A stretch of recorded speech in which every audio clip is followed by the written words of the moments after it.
বাংলাদেশের বাইরে পৃথিবীর বিভিন্ন প্রান্তে যে যেখান থেকে চ্যানেলে দেখছেন আপনাদের সকলকে সাদর আমন্ত্রণ তৃতীয় মাত্রা দেখবার জন্য আর কথা বলবার জন্য আমার আজকের অতিথি আমার বায়ে বসে আছেন Dhaka chamber of commerce and industries DCC এর প্রাক্তন প্রেসিডেন্ট সাইফুল ইসলাম, ডানে রয়েছেন একজন নারী উদ্যোক্তা হেলেনা জাহাঙ্গীর। স্বাগত আপনার দুজনকে স্টুডিওতে। মিস্টার সাইফুল ইসলাম, বাংলাদেশের অর্থনৈতিক অর্জন নিয়ে এক ধরনের সন্তোষ সবার মতোই কম বেশি আছে, যদিও এরকম একটা কথাও অনেকে বলে থাকেন যে বাংলাদেশ যে জায়গায় যেতে পারতো, বাংলাদেশের যে পোটেনশিয়ালিটি আছে, যে রিসোর্স আছে, বাংলাদেশ সে জায়গায় যেতে পারেনি এবং তার প্রধান কারণ হচ্ছে রাজনৈতিক নেতৃত্বের দূরদর্শিতার অভাব, রাজনৈতিক অস্থিতিশীলতা এবং যেটির লক্ষণ এখন মোটামুটিভাবে স্পষ্ট। অর্থাৎ দেশে রাজনৈতিক উন্নয়নটা হয়নি, অর্থনৈতিক উন্নয়নটা হয়েছে এবং এই অর্থনৈতিক উন্নয়ন যেটি হচ্ছে সেটি আবার স্থায়িত্ব নাও পেতে পারে বলে রাষ্ট্রবিজ্ঞানী এবং অর্থনীতিবিদদের অনেকেই মনে করেন, যদি না রাজনৈতিক স্থিতিশীলতা বা রাজনৈতিক উন্নয়নটা নিশ্চিত করা না যায়। বা অনেকে মনে করছেন যে বাংলাদেশ নেক্সট 11, নেক্সট 5 নানান কিছু নানান মহল থেকে, দেশের থেকে, ভেতর থেকে, বাইরে থেকে বলা হচ্ছে।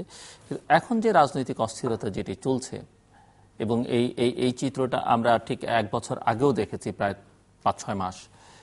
এই অবস্থা যদি চলতে থাকে বা এই রাজনৈতিক বিবাদের মধ্যে অর্থনীতির যে চাকা সেটি কতটা ঘুরবে বলে মনে করেন আপনি? নেক্সট 11-এর কথা যেটা আপনি বললেন, এটা আমার খুব একটা ইন্টারেস্টিং কথা মনে হয়। অল্প কিছুদিন আগে আমি ডক্টর হেনরি কিসিঞ্জার, বিখ্যাত ডক্টর হেনরি কিসিঞ্জার, যিনি অ্যাকচুয়ালি মডার্ন হিস্ট্রি একটা নায়ক বলা যেতে পারে। আমেরিকা এবং চায়না, রাশিয়া যে কোল্ড ওয়ার হচ্ছিল, কোল্ড ওয়ারের সমাপ্তি টানলেন ডক্টর কিসিঞ্জার। ডক্টর কিসিঞ্জারের সাথে আমার সাক্ষাৎ হওয়ার একটা সৌভাগ্য হয়। তো কিছুক্ষণ কথাবার্তা বলার পরে, আমি তো সবচেয়ে জুনিয়র, ওখানে ছিলেন আপনার মালয়েশিয়ার আনোয়ার ইব্রাহিম, উনি ছিলেন, আরো আরেকজন ছিলেন। তো আমরা 4 জন কথা বলছি।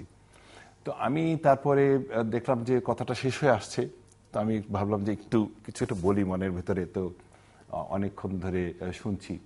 তা আমি ডক্টর কিসিঞ্জারকে বললাম, আমি বললাম, এক্সকিউজ মি স্যার, আমি তো বাংলাদেশ থেকে, তো গোল্ডম্যান স্যাক্স তো কিছুদিন আগে আমাদেরকে বলেছে আমরা নেক্সট 11, তো আপনি কি মনে করেন? ডক্টর কিসিঞ্জার সেই মুহূর্ত পর্যন্ত উনি তো স্টেটসম্যান, একটু আস্তে আস্তে আস্তে কথা বলছিল। আমার কথাটা শোনার পরে সে না চমকে উঠলো, উঠে সে একটা কেমন একটা লাফ দিয়ে বলল কি, আমি তখন চায়না নিয়ে ব্যস্ত ছিলাম। আমার প্রশ্ন হলো, বাংলাদেশকে গোল্ডম্যান স্যাক্স বলছে নেক্সট 11, তার উত্তর হলো আমি তখন চায়না নিয়ে ব্যস্ত ছিলাম। এই তখনটা কখন আর কি? এটা আপনার 1.5 বছর আগে। উনি যে তখন বললেন, তখন মানেটা কি? তখনটা মানে হচ্ছে, তখন আমি পরের কথাটা বলি। আমি বললাম যে এটা দেখে তো আনোয়ার ইব্রাহিম এবং আরেকজন যে ছিল খুব ইম্পর্টেন্ট পার্সন, ওনারা দুজন আমার দিকে তাকাচ্ছে যে আমি কি বললাম যে তাকে এরকম ভাবে শঙ্কিত করলাম। আমি বললাম, I am sorry doctor Kissinger, আমি কিন্তু ওইভাবে কোনো মিন করি নাই, কিন্তু আমাদের তো অর্থনৈতিক অগ্রগতি হচ্ছে, তো আপনি কি মনে করেন? তো বলে, হ্যাঁ খুব ভালো, ওই তো খুব ইমপ্রেসড। ঘটনাটা হচ্ছে কি, যখন ডক্টর কিসিঞ্জার যখন নিক্সনের সেক্রেটারি অফ স্টেট হয়, পররাষ্ট্রমন্ত্রী হয়, তখন সে ভাবলো সে ইতিহাস করবে। ইতিহাসটা কিভাবে করবে? সে দেখলো যে চায়নার সাথে আমেরিকার যে বৈরিতা, এই জিনিসটার অবসান দরকার, এবং সে চায়নার সাথে আপনার একটা রিলেশনশিপ ডেভেলপ করার চেষ্টা করলো। সব খুঁজে সে দেখলো বেস্ট রাস্তা হচ্ছে, চায়নার তখন সবচেয়ে বড় বন্ধু হচ্ছে পাকিস্তান। সে পাকিস্তানকে ইউজ করলো আমেরিকার সাথে চায়নার আপনার রিলেশনশিপ ফর্ম করতে। সে সিক্রেটলি, আমার যতদূর মনে আছে, সে ওয়াশিংটন থেকে পাকিস্তানে এসে, জার্নালিস্ট জানতো না, he made a secret trip to China, এবং তারপর একটা পিং পং টিম যায়, এই পিং পং ডিপ্লোমেসি আরম্ভ হলো।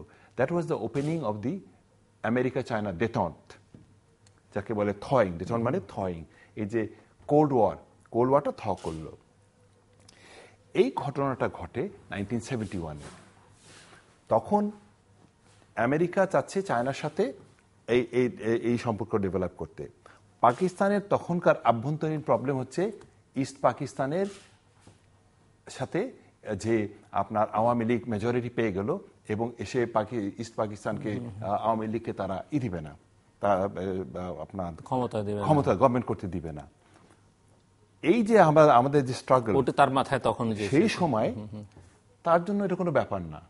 তখন সে ছিল চায়না নিয়ে, সে যে একটা ভুল ক্যালকুলেশন করলো এবং কয়েকদিন পরে সে যখন নাকি বললো যে তলাহীন ঝুড়ি, বটমলেস বাস্কেট, এই কথাটা কেন বলেছিল? তখন সে বলল I was busy with China then. এখন এই একটা তার মাথার মধ্যে ওইখানে চলে গেছে। আপনি প্রশ্ন করেছেন যেটা সে তখন, কিন্তু সে ঠিকই ধরেছে। আমি কিন্তু প্রশ্নটা করি অ্যাকচুয়ালি ওটার জন্যই, যে তখন যে সে ইভ্যালুয়েশন করেছিল, সেই ইভ্যালুয়েশন থেকে আমরা আজকে যে এখানে এসেছি, তার যে স্টেটসম্যান, জীবিত যে স্টেটসম্যান আছে, তার মধ্যে সে হয়তো একজন নাম্বার টপ। সে কিভাবে আমাদেরকে দেখবে, আমি তার সেই কথাটা জানতে চেয়েছিলাম, সেই জন্য কিন্তু আমি প্রশ্নটা করেছিলাম।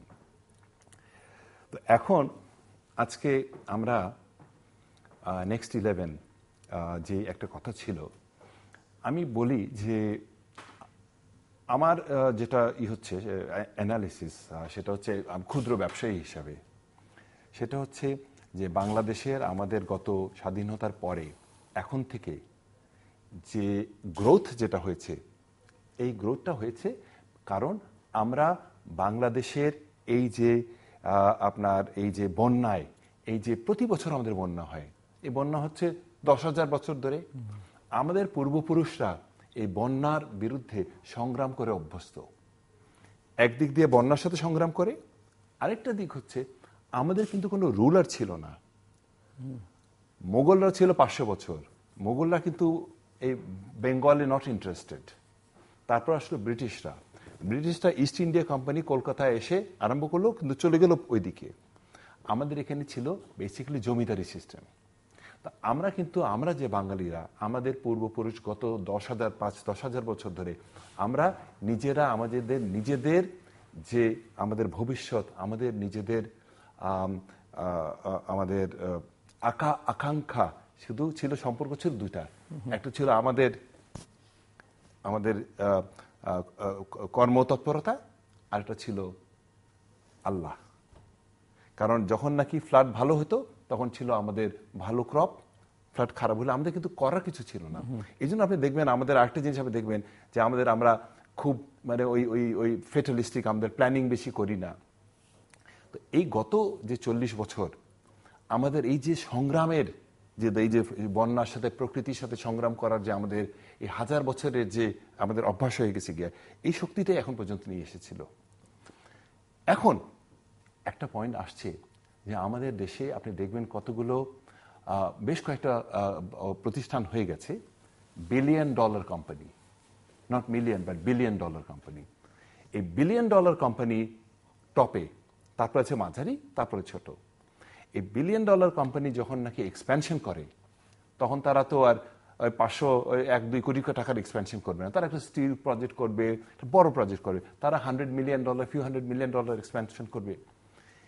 তখন কি হয়, যখন নাকি ইকোনমি যখন গ্রো করে, অর্গানাইজেশন যখন বড় হয়, তখন তারা ওই $100 মিলিয়ন একটা প্রজেক্ট করতে হলে তারা চিন্তা করবে অ্যাটলিস্ট 15 ইয়ার্স, 15 বছর। এই 10-15 বছরের যে আমাদের যে রুল অফ ল, যে আমাদের যে ইনভেস্টমেন্টটা সিকিউর, আমরা যে প্রপারলি ইন্টারন্যাশনাল কম্পিটিশনে যে আমরা টিকে থাকতে পারবো, এই চিন্তাধারাটা এখন আমাদের মনের মধ্যে, আমি মনে করি ব্যবসায়ী সম্প্রদায়ের মধ্যে এখন নেই। যে জন্য এতদিন যেটা চলছিল, এইটা আমার কাছে মনে হচ্ছে, আমি কিছু কিছু লক্ষণ দেখছি যে এই ধারাটা নাও চলতে পারে। শুনবো আপনার কথা। হেলেনা জাহাঙ্গীর, একজন নারী উদ্যোক্তা হিসেবে যে প্রশ্নটা করেছিলাম মিস্টার সাইফুল ইসলামকে, একই প্রশ্ন আপনার কাছে, যে আপনি কেমন দেখছেন পরিস্থিতিটা? আসলে রাজনীতির পরিস্থিতির যে অবস্থা চলছে, আমি একটু ব্যাকে যাব, 2013-এ যাব। 2013 ইলেকশন হলো 2014-এর 5 জানুয়ারি। তার আগের পরিস্থিতি কি ছিল আমাদের দেশে? ওই কারণে কিন্তু আমরা অনেকখানি পিছিয়ে ছিলাম ব্যবসায়িক দিক দিয়ে, যে দেশে এত অরাজকতা, এত আন্দোলন, আমাদের বিদেশের বাইরেরা বাংলাদেশে আসতে ভয় পাচ্ছিল। হ্যাঁ, তাদেরকে যদি কন্ট্যাক্ট করা হতো যে মিটিং আছে আসো তোমরা, তারা আসতো না। ওরা CNN, BBC দেখে দেখে ভয় পাচ্ছে যে তোমাদের দেশে গাড়ি পুড়তেছে, মানুষ মেরে ফেলতেছে, জীবনের কোনো নিশ্চয়তা নেই। হ্যাঁ, ওদেরকে কল করলে ওরা কখনো আসতো না, বলছে তোমরা আসো। এই যে পরিস্থিতির মুখে একটা সরকার গঠন হলো 5 জানুয়ারি, 13 মোটামুটি ভালো গেছে আমাদের ব্যবসায়িক দিক, বাট 14 রাইট, 14 ভালো গেছে, বাট 13 কিন্তু কিছু এফেক্ট আমাদের 14তে পড়েছে। এখন 2015 কি হবে জানি না, যা শুরু হয়েছে শুরু থেকেই, মানে আমরা তো জানুয়ারি থেকে শুরু হয়েছে আমাদের প্রবলেম। তো এইভাবে চলতে থাকলে দেশের পরিস্থিতি আমাদের মনে হয় আমাদের ব্যবসাতে অনেক এফেক্ট হচ্ছে আমরা, কারণ রাজনীতির যে একটা অস্থিরতা ওটা কিন্তু আমাদের ব্যবসায়িক মহলে এফেক্ট হচ্ছে, সেখানে কিন্তু আমাদের দেশ পিছনে পড়ে যাচ্ছে। তো আমরা আমাদের দুই নেত্রীর উচিত যে আসলে ওরা তো আমাদের দেশের মাথা, হ্যাঁ, দুই নেত্রীর উচিত আমাদের সমঝোতায় এসে আমাদের সবাইকে দেখা যে দুই নেত্রী আসলে যেভাবে যুদ্ধ শুরু করছে আমাদের জনগণ আসলে কিছু করার নেই। 5 জানুয়ারি যে একটা হলো, সিলেক্ট হলো সংসদে আপনার যে 50% উপর তারা সংসদ গঠন করলো, জনগণ কিন্তু সেখানে মানে মত ছিল না তাদের, জনগণের বিরোধিতা করেই কিন্তু করেছে তারা। তো সেই ক্ষেত্রে আপনার আমার মনে হয় কিছু একটা করা উচিত দুই নেত্রীর, যে আমাদের দুই নেত্রীরই কিন্তু দেশ, এটা এক নেত্রীর দেশ না। তো দুইজনই আমাদের জাতির, একই জাতির একই দেশে, ওরা এমন না যে অন্য দেশ থেকে আসছে আমাদের এখানে। সো ওদের উচিত যে এই পরিস্থিতিটাকে কুল করা, কারণ এই পরিস্থিতির জন্য আমরা সবকিছুতে আমরা পিছিয়ে আছি। কিন্তু দুজন তো একসঙ্গে বসবেন, সমঝোতায় আসবেন, সেরকম কোনো মনোভাব কারো মতোই লক্ষণীয় নয়। এবং দুষ্ট লোকেরা বা অনেকেই বলে থাকেন যে ওনারা যদি নারী না হয়ে পুরুষ হতেন তাহলে হয়তো সমঝোতার পরটা অনেক সহজ হতো, মানে একজন আরেকজনকে সহ্য করতে পারেন না, এরকম একটা মনে হয়।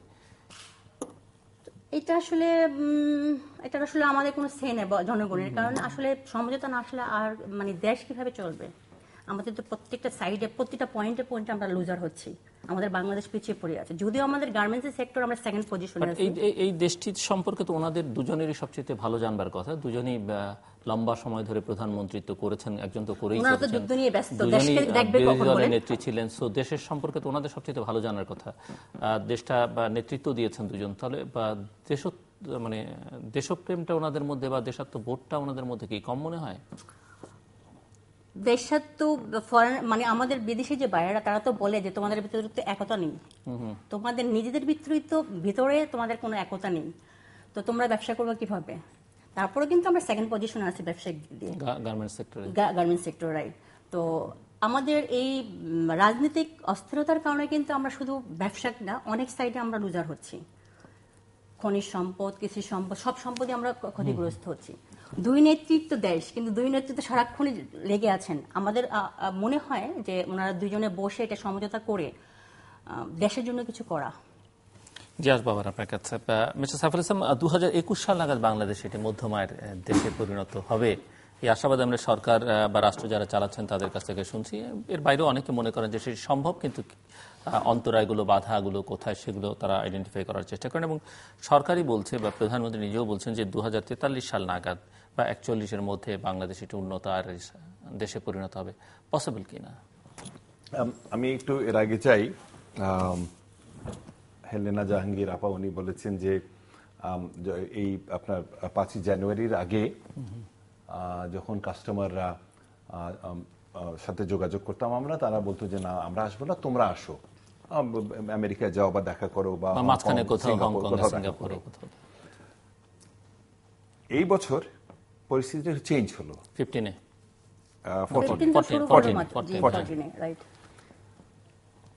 অনেক ওয়েস্টার্ন কাস্টমাররা সাকসেসফুল বাংলাদেশি যারা এন্টারপ্রেনার, উদ্যোক্তা, তাদেরকে বলল যে তোমরা একটা কাজ করো, তোমরা তো ওখানে খুব সাকসেসফুল, কয়েকটা দেশ বলে দিল সাউথ আমেরিকার, আফ্রিকায়, তোমরা একটু ওখানে যাও, তোমরা টেস্টেড প্রুভেন ট্র্যাক রেকর্ড আছে, তোমাদের সাথে আমাদের অনেক বছরের ব্যবসা, তোমাদেরকে আমরা জায়গা দিব, ফান্ড দিব, আর কাস্টমার তো আমরাই।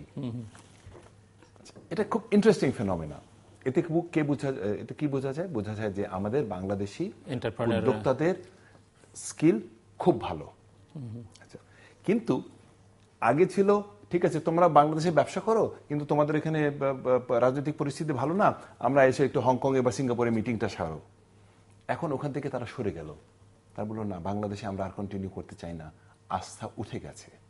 কিন্তু বাংলাদেশি যে এন্টারপ্রেনারদের ওই স্কিলটা তো রয়ে গেছে, সেই স্কিলটা নিয়ে অন্য জায়গায় তারা নিয়ে যেতে বলছে। এখন আপনি যদি দেখেন, ধরেন আপনার গার্মেন্ট শিল্পে কথা আমরা 5,000, আমি একটা নাম্বার বললাম, 5,000 যদি আপনার উদ্যোক্তা থাকে বা 5,000 সংগঠন থাকে, তাহলে এটার একটা কার্ভ থাকে। ধরেন একদম এ গ্রেড এন্টারপ্রেনার হলো ধরেন 20%, 1,000। বি গ্রেড হচ্ছে 3,000, কথা অ্যাভারেজ। সি গ্রেড যারা ভালো করছে না, আপনার বাকি। এই গ্রেড যারা এন্টারপ্রেনার, তাদের কিন্তু এক্সপ্যানশন করার আরো অনেক পসিবিলিটি ছিল। তাদেরকে এখানে এক্সপ্যান্ড করতে পারতো, এবং তাদেরকে স্পট করে ফেলেছে ইন্টারন্যাশনাল ব্যাংক। তারা বলছে তোমরা এখানে না পারলে বাইরে গিয়ে করো। বিতে যারা আছে তাদের মধ্যে দুটো ভাগ হয়ে যাবে, কিছুদিন পরে কেউ আর একটু ভালো করবে, উপরে উঠবে, কিছু নিচে নেমে যাবে। সি এন্ড বিলো যাদের এন্টারপ্রেনারিয়াল এবিলিটি আছে কিন্তু অত ভালো না, তারা কিন্তু এখন আস্তে আস্তে বের হয়ে যাবে গিয়ে। এই একটা কেস হবে। আরেকটা কেস হবে যে নতুন যারা উদ্যোক্তা হতে পারত, দ্য ইয়াং, মহিলা, এই যে মার্জিনাল যে এন্টারপ্রেনার যারা ছিল, তারা কিন্তু এখন স্কুইজড আউট হয়ে যাবে, কারণ উপরের দিকে তো স্পেস কমে যাচ্ছে। তো এই যদি আপনার পরিস্থিতি যদি হয়, এবং এটার সাথে আপনি দেখবেন একটা ভেরি ইন্টারেস্টিং জিনিস, এটার যে কিছুদিন আগে একটা নামকরা একটা থিঙ্ক ট্যাঙ্ক পাবলিকেশন বের করলো, সেখানে বলল 1,20,000 কোটি টাকা পড়ে আছে ব্যাংকে। অনেক শোনা যায় ইনফ্রাস্ট্রাকচারে আপনার এই ব্রিজ হয়ে যাচ্ছে, তো কি বলে আপনার 4 লেন হাইওয়ে হচ্ছে, এই হচ্ছে, সে হচ্ছে, অনেক কিছু শোনা যাচ্ছে। কিন্তু আপনি দেখবেন এই যে আফ্রিকা বা সাউথ আমেরিকার কথা, ওখানে ইনফ্রাস্ট্রাকচার কিন্তু আছে, কিন্তু একটা অর্থনীতির চাকা শক্তি কিন্তু সেলাই মেশিন না, ব্রিজ না, এটা হচ্ছে উদ্যোক্তারাই কিন্তু এই চালিকা শক্তি। তো এখন আপনার যদি এই দিক এই মাপটা আপনি নেন, যে যেখানে আমি প্রথমে কথাটা বললাম যে অর্থনৈতিক রাজনৈতিক স্থিতিশীলতা এবং রুল অফ লর উপরে কনফিডেন্সের অভাবে যখন এন্টারপ্রাইজ বাড়ছে না, তখন যেই বলুক যে ইকোনমি গ্রো করছে 6%, এটা এক জিনিস, কর্মসংস্থান হচ্ছে কতজন, এটাই হচ্ছে আমাদের রিয়েল পয়েন্ট। এবং কর্মসংস্থান যদি না হয়, প্রবৃদ্ধিও বাড়ে না। এই যে 23 লক্ষ যে ছেলে মেয়ে একটা সময় গিয়ে আমাদের সামাজিক অস্থিরতা হতে বাধ্য। এবং এই যে 2021, 41, 42, আমি নাম্বারগুলো এখন আমি আর দেখি না, কিন্তু আমি মনে করি যে এই প্রেজেন্ট ধারায় এটা অসম্ভব মধ্যমায়ের দেশে পরিণত হবে যদি এই প্রেজেন্ট রাজনৈতিক অস্থিরতা, rule of law, inclusiveness, tolerance যদি না থাকে, ইট ইজ ইম্পসিবল। সো করণীয় কি আপনার কাছে মনে হয় যদি আমরা অ্যাচিভ করতে চাই 2000? আমি একটা কথা বলি, আমি আমার কাছে যেটা নাকি খুব আমার কাছে আমি বলবো যে দুঃখ লাগে, বাঙালি হিসাবে আমাদের মধ্যে একটা সবচেয়ে দুঃখের বিষয় হচ্ছে, আপনি যদি কোনো একটা আলাপ আলোচনায় বসেন, কিছুক্ষণ পরেই আপনি দেখবেন আমরা লজিক্যাল রিজনেবল একটা পজিশন থেকে আমরা দুটো ধারায় চলে যাই, হয় আমি আওয়ামী লীগ অথবা আমি বিএনপি। লজিক্যালি যদি কোনো কথাবার্তা কেউ বলতে চায়, লজিক্যালি যদি দেশের প্রতি ভালোবাসা নিয়ে কথা বলতে চায়, এটা কিন্তু কিছুক্ষণ পরে এই জিনিসটা সেখানে আর থাকে না। সো যেই দেশে টলারেন্স নাই, যে দেশে ডিসেন্ট নাই, যেই দেশে আমাদের মধ্যে দেশের প্রতি ওই ভালোবাসাটা আমরা করতে পারবো না, হয় আমরা এই পার্টির পক্ষে নাহলে এই পার্টি, সেই দেশে তো আমাদের মনে হয়, আমার মনে হয় এই মানসিকতা না বদলানো পর্যন্ত আমি মনে করি যে আমাদের খুব কঠিন আমরা সময় আমাদের আসছে। হেলেনা জাহাঙ্গীর, আপনি বলছিলেন যে সমঝোতা বা দুজন বসে একটা সিদ্ধান্ত, যদি ওনারা না বসেন এবং রাজনৈতিক ওনাদের চারপাশে যারা আছেন, যে নেতৃত্ব আছেন, তারাও সেরকম কোনো উদ্যোগ নেবেন বা সাহস করবেন সেটি মনে হয় না। সেক্ষেত্রে নাগরিক সমাজ বা ব্যবসায়ীরা, আমরা অন্য সময় লক্ষ্য করেছি যে ব্যবসায়ী নেতৃবৃন্দ চেষ্টা করেছেন বসাবার জন্য, খুব একটা সফল হননি। কি করা যেতে পারে বলে মনে করেন? আসলে ওনারা তো বসবেন না, এটা শিওর। মানে বসবেন না, যে পরিস্থিতি দেখা যাচ্ছে আন্দোলন চলতেই থাকবে, ওনারা সমঝোতায় আসবেন না। তো সেক্ষেত্রে আসলে জনগণই বা কি করবে? জনগণ কিছু করতে গেলে তো এই যে গাড়ি পড়তেছে, মানুষ মার্ডার হচ্ছে, এর বাসায় যে ওকে মেরে ফেলতেছে, ওর বাসায় যে ওরে মেরে ফেলতেছে, এগুলি চলতেই থাকবে। সমঝোতা আনার জন্য, যেমন আমাদের দেশের বাইরের মানুষজন বলে যে তোমাদের নেতৃত্ব তো দেশকেই ভালোবাসে না। দেশকে ভালোবাসলে সমঝোতা আসা উচিত, আমি মনে করি। দেশের প্রতি ভালোবাসা থাকলে সমঝোতা আসা উচিত। এখন বিএনপি আওয়ামী লীগ বলতে কোনো কথা নেই। আমাদের কথা হচ্ছে যে আমাদের দেশকে সুন্দর মতো এগিয়ে নিয়ে যেতে হবে। দুই নেত্রী তো আমাদেরই জাতি, তারা তো আমাদের দেশের বাইরে তো না। এমন হতো যে কোনো এক নেত্রী বিদেশ থেকে এখানে আইসা আপনার করতেছে, নেতৃত্ব করতেছে, তখন এটা দ্বন্দ্ব হতে পারতো। বাট দুজনেই এই দেশে, তাতে তো দ্বন্দ্ব করার কিছু নেই, আমি মনে করি।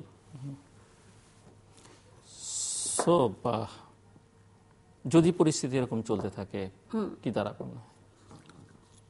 তখন জনগণ তো আন্দোলন করবে, বলবে যে ইলেকশন চাই আমরা। কার নেতৃত্বে আন্দোলন করবে জনগণ? এখন নেতৃত্ব আসলে ইলেকশন, এখন আমাদের লাস্ট যে ইলেকশনটা হলো, ওটা তো এক নেতৃত্বই হলো, এখানে কিন্তু কেউ আসতে পারেনি। একজনের একটা বিশাল একটা বড় একটা দল রয়ে গেছে, সেই দলের এগেনস্টে কিন্তু ওনারা নেতৃত্ব করে ফেলছে। তো সেই ক্ষেত্রে তো আন্দোলন চলতে থাকবে, এটা কিন্তু নন স্টপলি চলবে। একজন রাজনৈতিক মানে নারী উদ্যোক্তা হিসেবে আপনি এই রাজনৈতিক অস্থিতিশীলতার বাইরে ব্যবসা বাণিজ্য করবার ক্ষেত্রে বাংলাদেশের পরিবেশটা কেমন মনে করেন? এই রাজনীতির কারণে তো পরিস্থিতি, আমরা যেটি বললাম যে বাংলাদেশ একটি মধ্যমায়ের দেশে পরিণত হবে, উন্নত দেশে পরিণত হবে।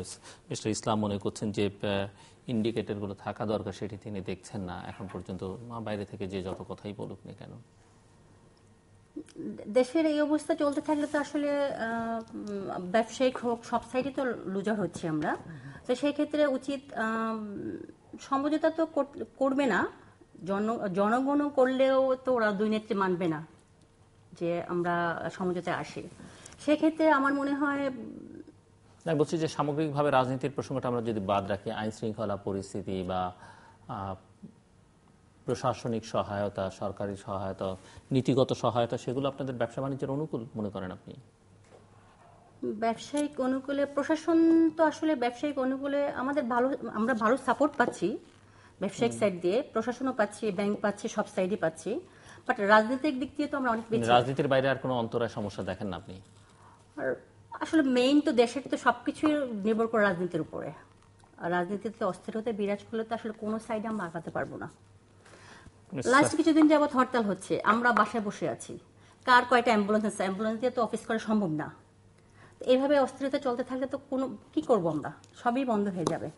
সাইফুল ইসলাম, দেখেন কয়টা ইলেকশন হলো, 4টা ইলেকশন হলো বলতে হয় না এই টু পার্টি সিস্টেমের? 91, 96, 2001, 2008, চারটা। এর মধ্যে 96 আর দুটো হয়েছে, সেটি একটা ধরলে। আচ্ছা, পাঁচটা, ছয়টা, মানে ছটার মধ্যে দুটোকে আমরা বাদ রাখি। আচ্ছা, এই যে 4টা ইলেকশন ছিল, এই 4টা ইলেকশন ইনক্লুসিভ ইলেকশন, 4টা। হ্যাঁ, ইনক্লুসিভ ইলেকশন। এই ইনক্লুসিভ ইলেকশনের দেখেন 20টা বছর, 16 বছর, 20 বছর, এই টু পার্টি সিস্টেমটা সাথে আপনি দেখবেন যতদিন টু পার্টি সিস্টেমটা স্টেবল ছিল, আমাদের গ্রোথ কিন্তু খুব স্টেবল ছিল।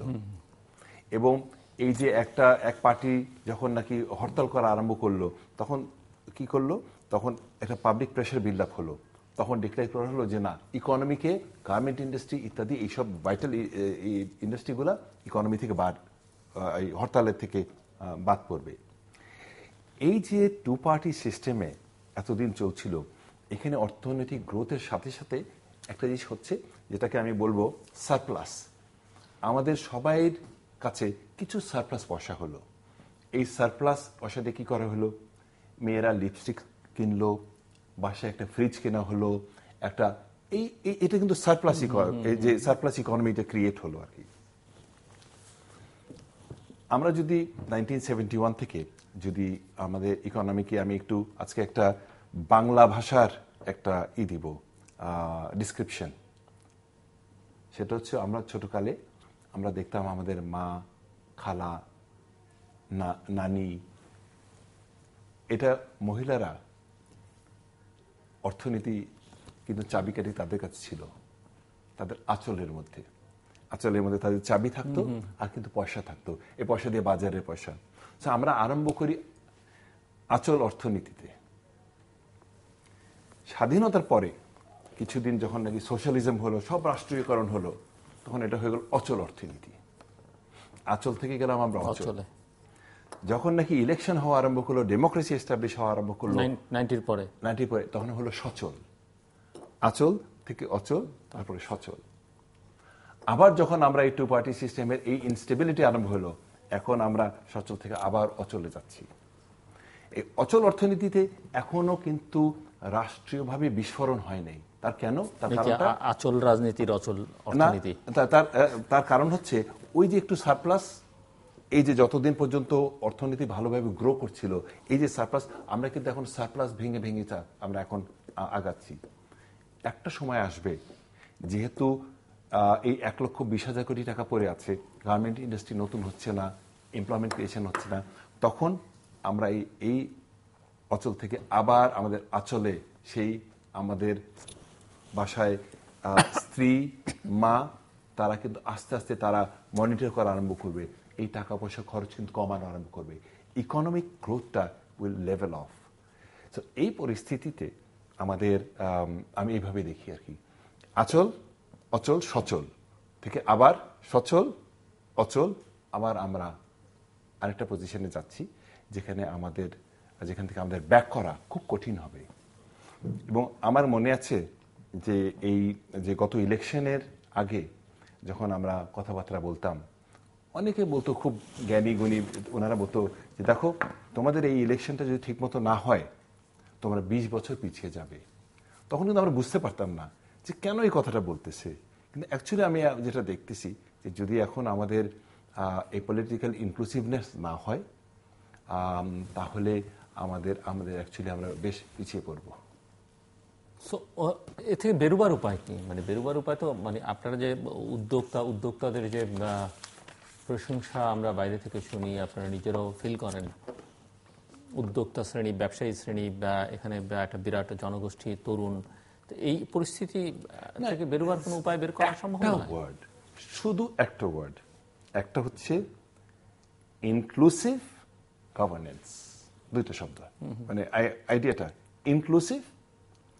কেউকে বাদ দিয়ে আমরা শাসন করতে পারবো না, আমাদেরকে শাসন করতে হবে সবাইকে নিয়ে, তখনই এটা অ্যাকসেপ্টেবল হবে।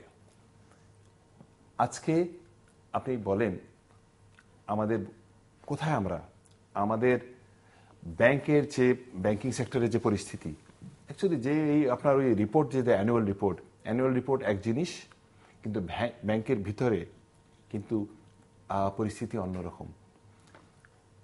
আগে আপনার 50 কোটি 100 কোটি টাকা যদি কোনো রকমের কোনো একটা কোম্পানি যদি ডিফল্ট হতো, তখন কিন্তু সে একটা বিরাট হুলস্থুল নিয়ে যেত তাকে নিয়ে। 100 কোটি টাকা, ও মাই গড, পেপারে আপনি দেখবেন 100 হেডলাইন্স। এখন আমি যা শুনেছি যে সবচেয়ে বড় ডিফল্টার বাংলাদেশে, যারা নাকি ক্লাসিফাইড হয়ে গেছে তাদের লোন, সেই অ্যামাউন্ট নাকি 24,000 কোটি না 22,000 কোটি। 22,000 কোটি একটা প্রতিষ্ঠানের কাছে আদেও। তারপরে লেভেলে 10,000, 15,000, 10,000, 5,000, 1,000 কোটি টাকার উপরে অনেক। তো এই যে 1,000 কোটি টাকা, যেখানে নাকি আপনার ব্যাংকিং সেক্টরে, এটা একটা প্রাইভেট প্রতিষ্ঠান, প্রাইভেট ব্যাংকগুলোর কথা বলছি, প্রতিটা টাকা তো মেজার করা হয়, প্রতিদিনে ইন্টারেস্ট ক্যালকুলেট করা হয়। এই যে এত বড় ডিফল্ট, এই ডিফল্টটা তো রাতারাতি হয়নি। এই ডিফল্ট হয়েছে বিকজ ফিনান্সিয়াল সেক্টরে আপনার যে রকমের গভর্নেন্স দরকার, যে রকমের আপনার রুল, চেক অ্যান্ড ব্যালেন্স থাকা দরকার, সে জায়গায় সেটা না থেকে বাইরের থেকে প্রেশার, পলিটিক্যাল প্রেশার হোক কি প্রেশার হোক আমি জানি না, বাট নিশ্চয়ই ব্যাংকিং সিস্টেমের মধ্যে discipline has completely broken down. This is another reason যারা নাকি আমাদের বাংলাদেশের থেকে আমাদের উদ্যোক্তাদেরকে বলছে যে তোমরা দেশের বাইরে যাও, তারা চিন্তা করছে যে এখানে কতগুলো জিনিস, রুল অফ ল দেখছে না।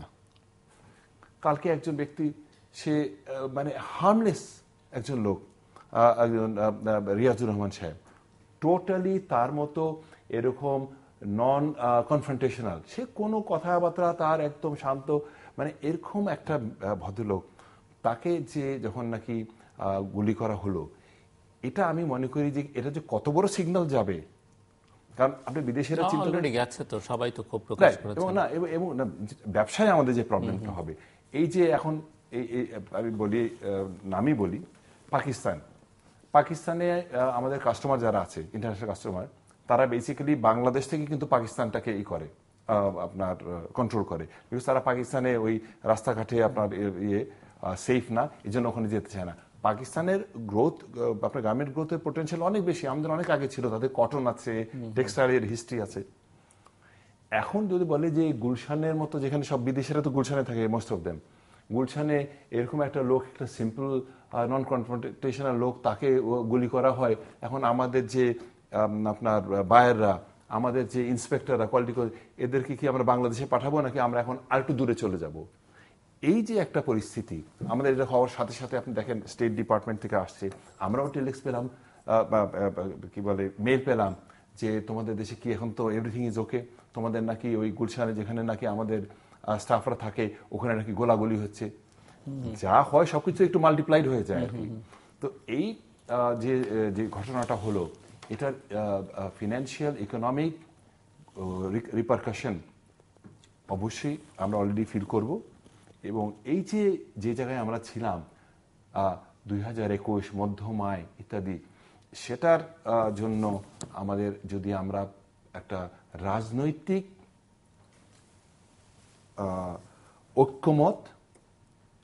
ঐক্যমতের মাধ্যমে আমরা যদি একটা গভর্নেন্স, একটা নির্বাচন না করি, আমাদের যদি সহনশীলতা না বাড়ে, আমাদের যদি এক্সপ্রেশন করার যদি আমার এই স্পেসটা যদি না দেওয়া হয়, তাহলে কনফিডেন্স, এই যে কনফিডেন্সটা দরকার আমাদের ইকোনমিক গ্রোথের জন্য, এই কনফিডেন্সটা পাবো না। এখন তো আমাদের ইকোনমিকটা আসলে আসছে না, আমাদের আগে দেশ রক্ষা করতে হবে। এখন দেশই তো চলে যাচ্ছে, ইকোনমিক রক্ষা হবে কখন? আগে তো দেশকে রক্ষা করতে হবে, তারপরে তো ইকোনমিকে যাব আমরা। আমাদের দেশই তো রক্ষা হচ্ছে না। আর ব্যাংকের সেক্টর যেটা বললেন, আমি যতটুকু দেখেছি ব্যাংকে কিন্তু ভালোই সাপোর্ট পাচ্ছি আমরা। তবে আমাদের যে লোনটা যে দিচ্ছে, যে লাইক আপনারা জানেন, জিএসপির কথায় আসি, আমাদের ইউএসএ যে আমাদের যে তোফায়েল আহমেদ বাণিজ্যমন্ত্রী, উনি বলেছিলেন যে আমেরিকার রাজনৈতিক কারণে আমাদের জিএসপিটা প্রত্যাহার করা, মানে স্থগিত করা হয়েছে জিএসপি সুবিধা। হ্যাঁ, তো আমাদের দেশের রাজনীতিবিদদের উচিত বিদেশের সাথে কমিউনিকেশন করে সব সেক্টরে ইমপ্রুভমেন্ট করা। তারপরে দেখেন আমাদের মন্ত্রী, উনি খুবই অনেস্ট, মতিয়া চৌধুরী, উনি অনেস্টলি দেশকে মেনটেন করতেছে। বাট সে যে শিল্পমন্ত্রী, শিল্প খাত, কৃষিমন্ত্রী, সরি, হ্যাঁ, তো ওনার উচিত প্রতিটা দেশের সাথে সমঝোতা করে আমাদের রাজনীতিবিদদের ভিতরে 5টা জিনিস থাকতে হবে: সততা, মেধা, দৃঢ়বুদ্ধি, দৃঢ়দৃষ্টি। হ্যাঁ, এইগুলি যদি আমাদের রাজনীতিবিদদের ভিতর না থাকে, তাহলে তো দেশ চালাবে কিভাবে? তাদের তো দেশ চালানোর জন্য কিছু রাখতে হবে ব্রেনের ভিতরে। ওনারা আছে শুধু কখন ঝগড়া করবে, কখন হরতাল দিবে, কখন আন্দোলন করবে, কখন এই গার্মেন্টস ভাঙবে, কখন ওই গার্মেন্টস ভাঙবে। তো এভাবে তো দেশ চলবে না। এমনি দেশের আইন শৃঙ্খলা পরিস্থিতি, আমি এই আন্দোলন সংগ্রামের এই প্রসঙ্গের বাইরে, আর করাপশন নিয়ে অনেক প্রচুর কথাবার্তা আমরা বলি হয়, এগুলো কতটা ব্যবসা বাণিজ্যের জন্য অনুকূল বলে মনে করেন আপনি? মানে অনুকূল কতটা, প্রতিকূল কতটা, কি ফেস করেন আপনি? বুঝলাম না। মানে দেশের আইন শৃঙ্খলা পরিস্থিতি, দুর্নীতি, এগুলো আপনাদের জন্য কতটা শঙ্কার বিষয়, নাকি ঠিক আছে বলে মনে করেন আপনি? না, ঠিক তো অবশ্যই নয়। ঠিক থাকলে দেশের এই পরিস্থিতি হতো না। আইন শৃঙ্খলা এখন তো আমাদের আসলে পুরাটা চলে গেছে পুলিশের উপরে, পুলিশ আইন নিয়ন্ত্রণ করতেছে। তো আমরা ওনাদের যে আইন শৃঙ্খলা খারাপ কিছু না, খারাপ করছে না, ভালোই করছে। কিন্তু এই যে দুই দলের যে আন্দোলন, সেই ক্ষেত্রে তো পুলিশদের আসলে কিছু করার নেই। পুলিশদের সামনে তো মানুষজন মেরে ফেলতেছে, সেক্ষেত্রে তো আইন কিছু করতে পারতেছে না, গাড়ি পরে ফেলতেছে। আমরা যে বের হবো বাসা থেকে, একটা বাচ্চাকে নিয়ে স্কুলে যাব, কোনো নিশ্চয়তা আছে আমাদের লাইফে? কোনো নিশ্চয়তা নেই। ঠাস করে একটা গাড়ির মধ্যে বোমা ফেললো, বাচ্চা সহ আমরা দেখা গেল নিশ্চিহ্ন হয়ে গেলাম।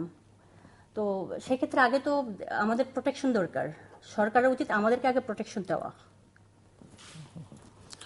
সাইফুল ইসলাম, বিশ্ব অর্থনীতির যে চিত্র, একটা সময় তো লম্বা সময় ধরে বিশ্ব অর্থনীতির মন্দা একটা পরিস্থিতি গেল, কোথাও কোথাও পরিস্থিতি কিছুটা উন্নতি হলো, আবার কোথাও কোথাও প্রায় একই অবস্থা আছে, এবং আবার কিছুটা ইমপ্রুভমেন্ট দেখা গেল, আবার পরিস্থিতি কোথাও কোথাও ঘুরেও যাচ্ছে।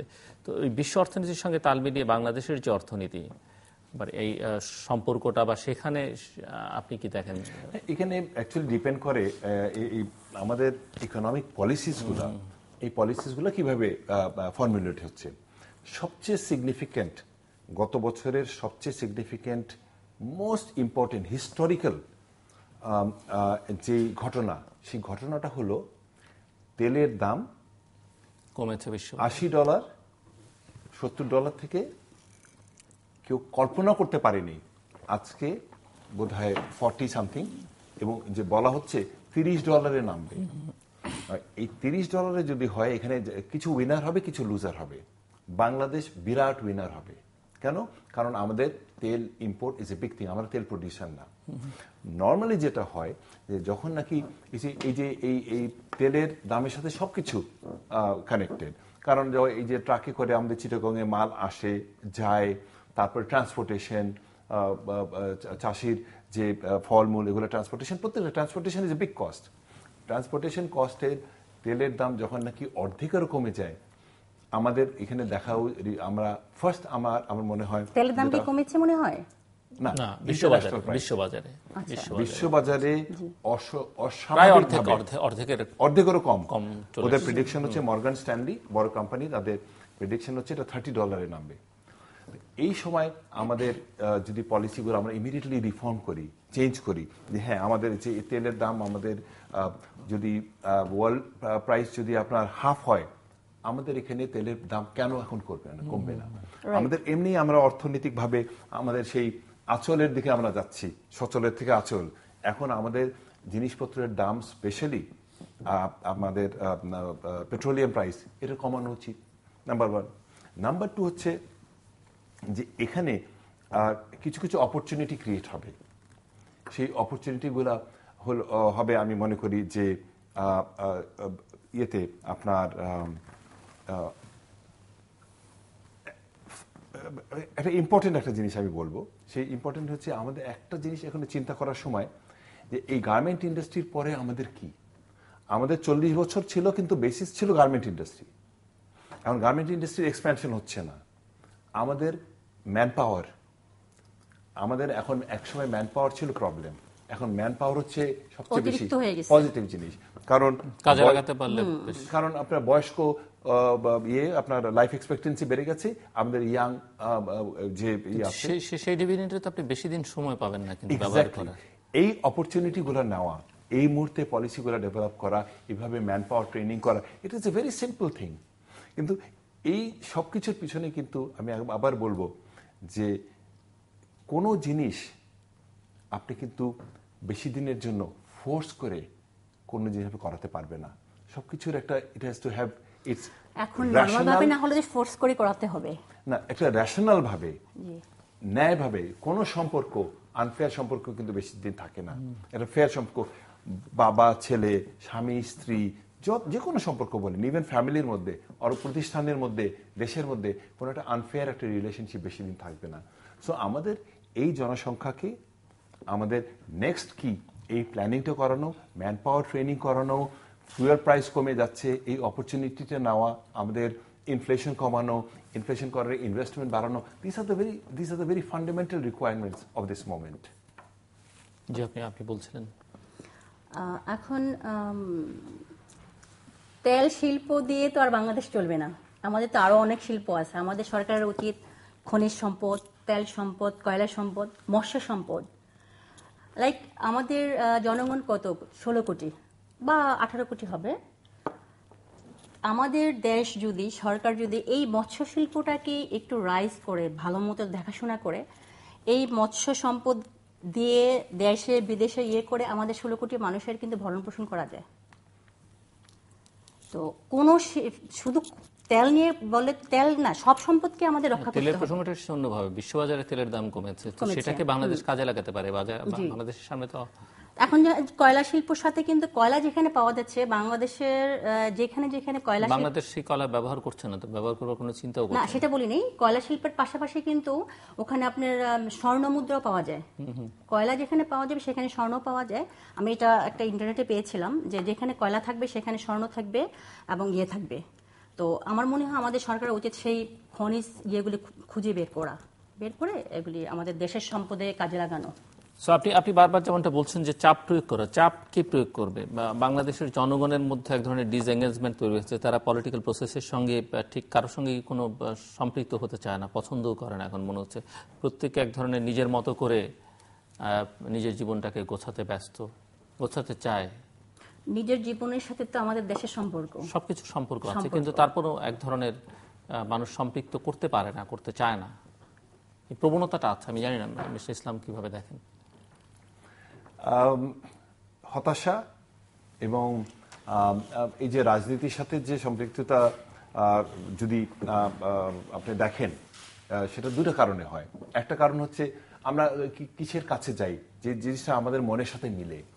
যখন রাজনৈতিক প্রক্রিয়ার সাথে আমাদের এই যে বাঙালিদের চিরন্তন যে গণতান্ত্রিক যে চেতনা, সেই চেতনাটা যখন মিলে না, তখনই আমরা ওখান থেকে দূরে যাই। এটা একটা লক্ষণ।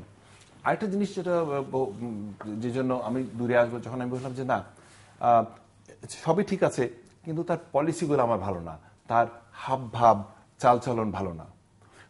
তো আমাদের এখানে যে গভর্নেন্স, আমাদের এখানে রাজনৈতিক যে প্রক্রিয়া, এই রাজনৈতিক প্রক্রিয়ার যে ধরন, এই ধরনটা হয়তো আমি মনে করছি আমাদের জনগোষ্ঠীর, আমি বলবো বেশিরভাগ অংশ এই প্রেজেন্ট প্রক্রিয়াটা পছন্দ করছে না। তবে নিশ্চয়ই তাদের ভিতরে তারা আস্তে আস্তে জিনিসের একটা পজিশনে আসবে, যেখানে চিন্তা করছে যে না, এটা গ্রহণযোগ্য বা গ্রহণযোগ্য না। এই গ্রহণযোগ্য থেকে গ্রহণযোগ্য না কোন দিন তারা এই এক্সপ্রেশনটা করবে, সেটা বলাটা একটা বড় ব্যাপার। আমরা আলোচনা শেষ করে আনতে চাই। হেলেনা জাহাঙ্গীর, আপনি কিভাবে শেষ করবেন আলোচনা? আর কিছু যোগ করবেন আলোচনায়? আলোচনার শেষ অংশ বলছি যে আমাদের আসলে দুই প্রতিদ্বন্দ্বী, আমিও একজন নারী, ওনারাও নারী। আমি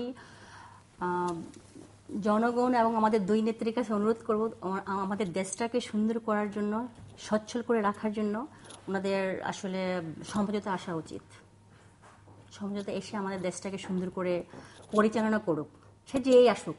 আমি কোনো দল নিয়ে কথা বলছি না, আমি কোনো দলের সাপোর্ট করছি না, বাট আমার কথা হচ্ছে যে আমাদের দেশটা সুন্দর মতো চলুক, যে দলই আসুক। এখানে কে সমঝোতা আসবে জানি না, বাট আসা উচিত। সাইফুল ইসলাম,